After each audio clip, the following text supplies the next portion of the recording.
anyone from the public wish to address agenda item only?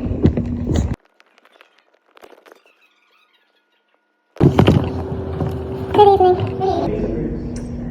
Question about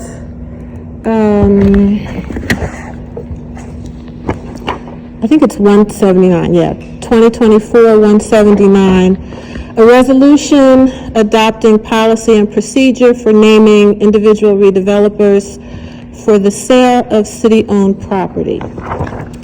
So there's two policies included or attached to this resolution, which is what I called you about today, Mr. Angeli. So my question is about not the employee purchase, but the policy and procedure for purchasing local government-owned property. So that's the second one that you have listed there. On number 2 of that policy, the eligibility criteria, I have a couple of questions. A bullet point number 3 must be a first-time home buyer within the city of Salem. That's the first question. Why must the person be a buyer within the city of Salem? Are we talking about that person has to already live here? Is that what you're referring to? So I'm just going to turn this over to two people that work very hard on putting this together, which is our Commerce Director, Mr. Bailey. Okay. And our attorney. All right. So, what we've been is that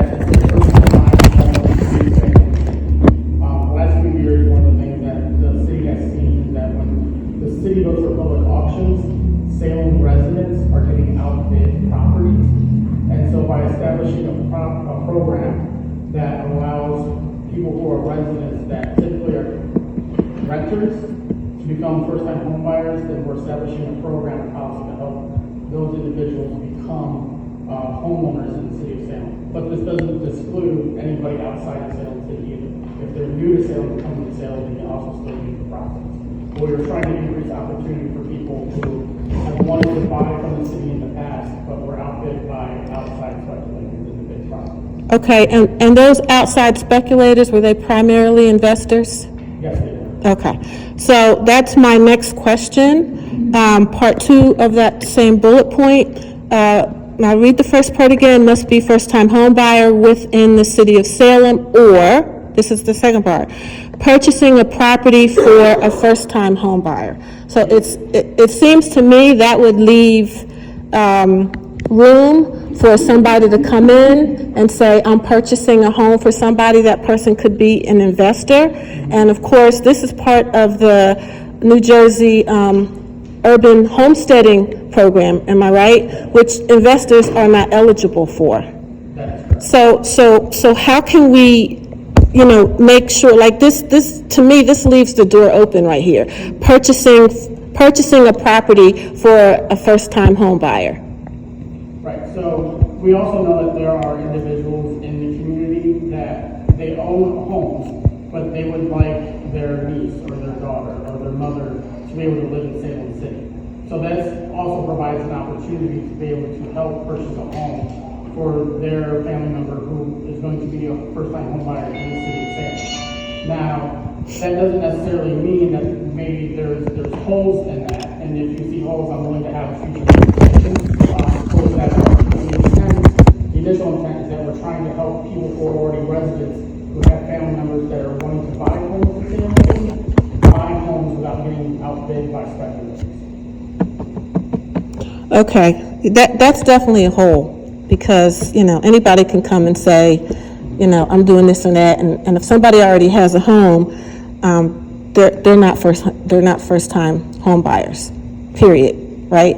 So I don't know. I think that needs to be, I think we need to rethink that, maybe reword it, because homesteading for first-time home buyers is homesteading for first-time home buyers, and addressing the housing shortage, and addressing the fact that, we're 75% renters in this city, and we need people to own and occupy the homes in Salem. That's the bottom line, right? Yep. Okay, so the next question that I had real quick is,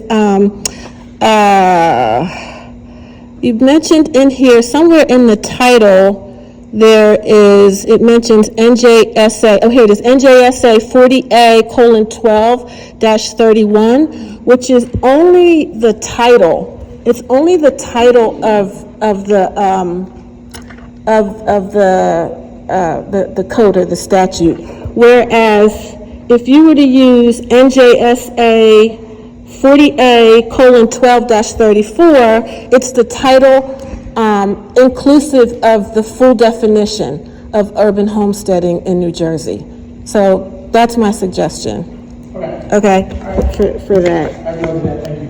All right, and I think, no, one more question. So on your list, your criteria for eligibility, one of the things that the statute requires is that there be a minimum occupancy period for homesteaders. And that's not on here. And that also helps alleviate the problem of people coming in, as investors and then selling. Right, and that also comes up in the process while they're being negotiated as a redeveloper. So before the city sells the property, there's a redevelopment agreement, and that minimum requirement of how many years that they have to occupy would be part of that development agreement. Okay, but can you make that a part of the eligibility criteria? I think that needs to be very clear from,